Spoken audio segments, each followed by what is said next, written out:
easy go.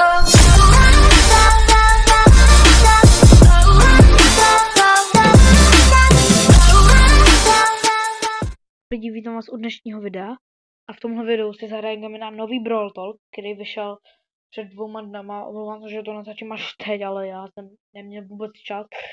Chystal jsem věci do školy, no prostě. Ale takže tak zrovna teď vyjde reakce, takže podle mě všichni to už viděli, takže když chcete vidět mou reakci, se prosím koukněte na to a asi jdeme na to.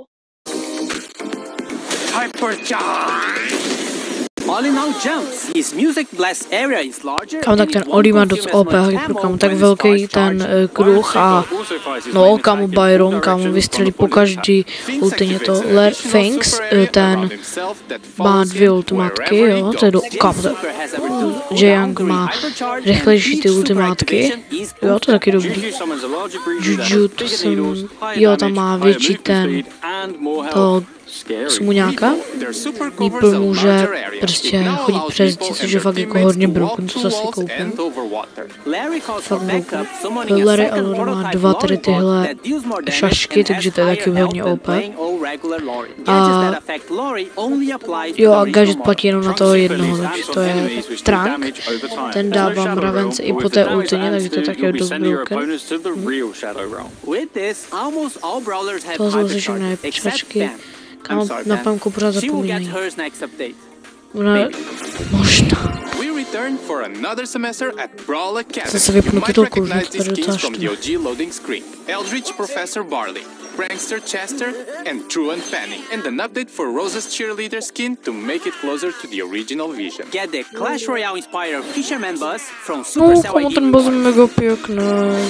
Jo, Subway Surfer skiny. A Street je hodně pěkný skin. No, hodně, ten Brawl Pass, takže se to ještě nějaký hory. Jam Master, který je hodně pěkný, to mi líbí. DJ Poco, to je Hypercharge skin, myslím, ten taky krásný, ten fakt nádherný. Má ještě 2 varianty, takže Scratche Poco a Beat má ještě Poco. A teď tady jsou ty Subway Surfer skiny. Jo, Jake Oli, ten je fakt krásný, Jake Oli. Potom tady byl Tricky Janet, to je fakt pěkný. A Frank Byron, a potom tady ještě Graffiti, Lamstu a Ali. Fakt hezký skiny. Jo, a tady máte tu kolaboraci, tady jsou ty skiny a takhle to budou. Jo, to jsou ty power-upy tady. Hi, I'm Hannah. Sorry, it's in my contract. I need to run everywhere. Aha. So annoying. Hi Hannah, and welcome to Brawl Talk. Takže nám tady bude, jo, to jsou ty boxy, ty budou. A bude padat a ty ability mě zajímají. Jo, tady. Jo, ten nový game mode, co Subway Surfers. Jo, tady bude ta Rayla, tady budou ty koleje, za to budeš sbírat tady ty odměny, to je taky dost dobrý, no, se fakt těším. Jo, a nějaký účet kolejí bude získat tady toho kolího. Jo, tady z toho budou padat ty skiny, aha, už chápu jak. Jo, a ty ability tam budou padat. Jo, jo, co se ty ability, tak Edgar se může přitahovat. Tady, jo, taková bariéra, tady je taky dobrá. Co to je? Jo, takový tlačítko tam bude. Tak si někoho přitáhneš. Jo, budu mít třeba čap, může lítat. Edgar se může přitahovat. Může skákat. Dobrý, kámo. Dog může někoho přitáhnout. Sam může rozbíjet zdi. No, to je opět. El Primo může dávat a rozbít, Čak může lítat. Lily může dávat tady koleje, bude rychlá. A Sprout může házet takový ty healy a Edgar se může teda přitahovat jako healy. Jo, takže takhle. To je dost brok. Snad už to nebude tak zabugovaný, jak skoro každý event, jestli ne tak W. Jo, bude tam každý jiný background. Jo, a bude to zase na týdny, jak suš event. V prvním týdnu budeme sbírat coiny. Co? Jo, to co dostaneme, kam? Jo, v druhém týdnu je takový klub event zase, to je dobrý. Jo, tam můžeš dát mody a můžeš získat tady toho krásného lána. To se bude strašně dobrý získat, protože jsem nedělal klub event. Řekni to. Kamo, to řekne, prosím, to řekne, řekni to, řekni to, prosím. Nice, kamo, nice. Jo, tady bude ta nová brawlerka, která bude asi za chvilku něco. Víc. A potom tady budou kontesty, no zase jak jinak. Jo, takže už do 30. to bude ten event, to je ten nový game mode. Jo, to je showdown. Subway Surfers showdown, jo. Jo, takže Subway Surfers showdown. Můžeš tam použít takový ty schopnosti, nebo ne?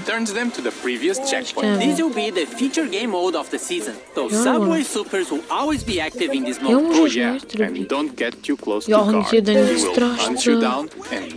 A můžeš stačit do vlaku tam, kde můžeš zapnout, tak kámo, to je lepší. To je doma.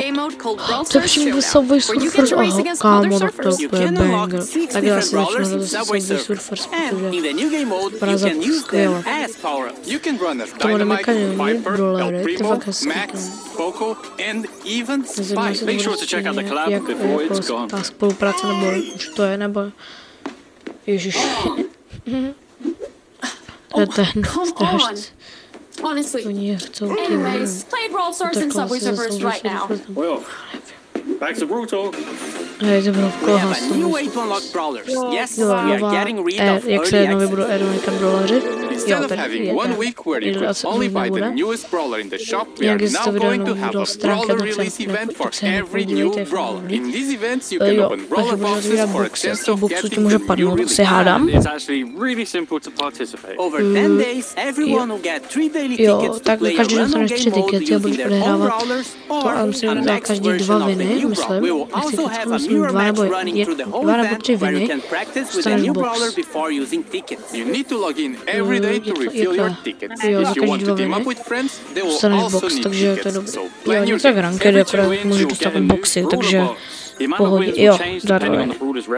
Jo, a když má, budeš otvírat, jo, za 14 boxů, to už toho brawlera, ale když tak to může padnout z těch krabet, jo, tak už to chápu. Jo, už to chápu, už to chápu. A co tady dál?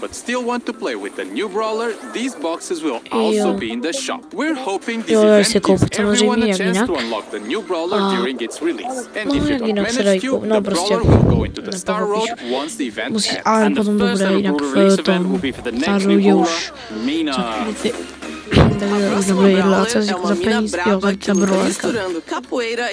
Badesk, capoeira, break, mína. Jo, bloky má takový, jeden takhle, druhý má trochu delší a třetí dává dokonce takový 3 útoky a healuje to, takže to je dobrý.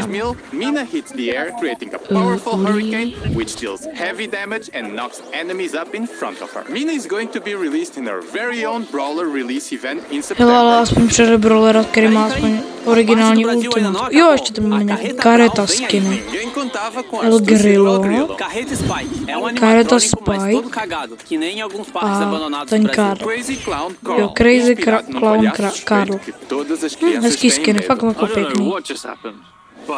A ještě tady bude druhý nový brawler, což je Ziggy a ten bude mít, to je takový thrower, dá se říct thrower, protože on vlastně je, dá se říct thrower, no jako, nevím, jestli se dá úplně říct, že thrower, ale bude broken, to bude fakt broken. Targeted area. After a short delay, it appears like magic and deals area damage. Is super. Ziggy's fantastical storm is his greatest trick. Ale jakože jeho ultimátky je hodně OP, to jako si bude, no to no takový křivem bude brutální. Everyone says I look just like Ziggy. Nah, nobody says that. No, in jokes, they're illusions. Vampire. Trick. Trick. No, wait. We know Brawl-O-Ween is still ages away at this point, but here's a sneak peek of our event. Collect candy to trade for prizes. You can either get an instant treat or wait for a treat. There will also be monster bosses from the unknown. If you want to know more, go check out your favorite content creator tomorrow. Also, we have a new For Brawl-O-Ween this year, we have some of our spookiest Tam na skins. double protože konečně nejsou dvě sezóny za sebou.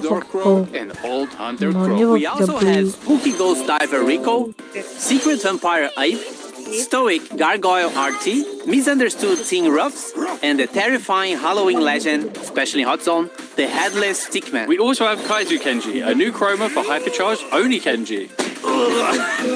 The free Brawl Pass is buffed with more coins, more credits, and more power points from the Brawler Mastery removal. We've balanced a whole bunch of records and added some new ones to Brawl Arena. There's a lot, so check them in the release notes or on content creator videos. Explore Ranger Ranch, Mike's Mines, and Wild West Town on the Trophy Road. We've replaced trophy tier icons with these new badges and added more tiers above 1000 trophies. At 1200, 1500, and 2000 trophies, you will get new badges to display. They now replace record icons in your battle card. We've made more modes permanent and changed the reset time of all game modes to be the same. Search for this hashtag on socials to be in with a chance of winning this skin. And you can ignore everything we just said in this Brawl Talk to talk only about the new Shelly portrait.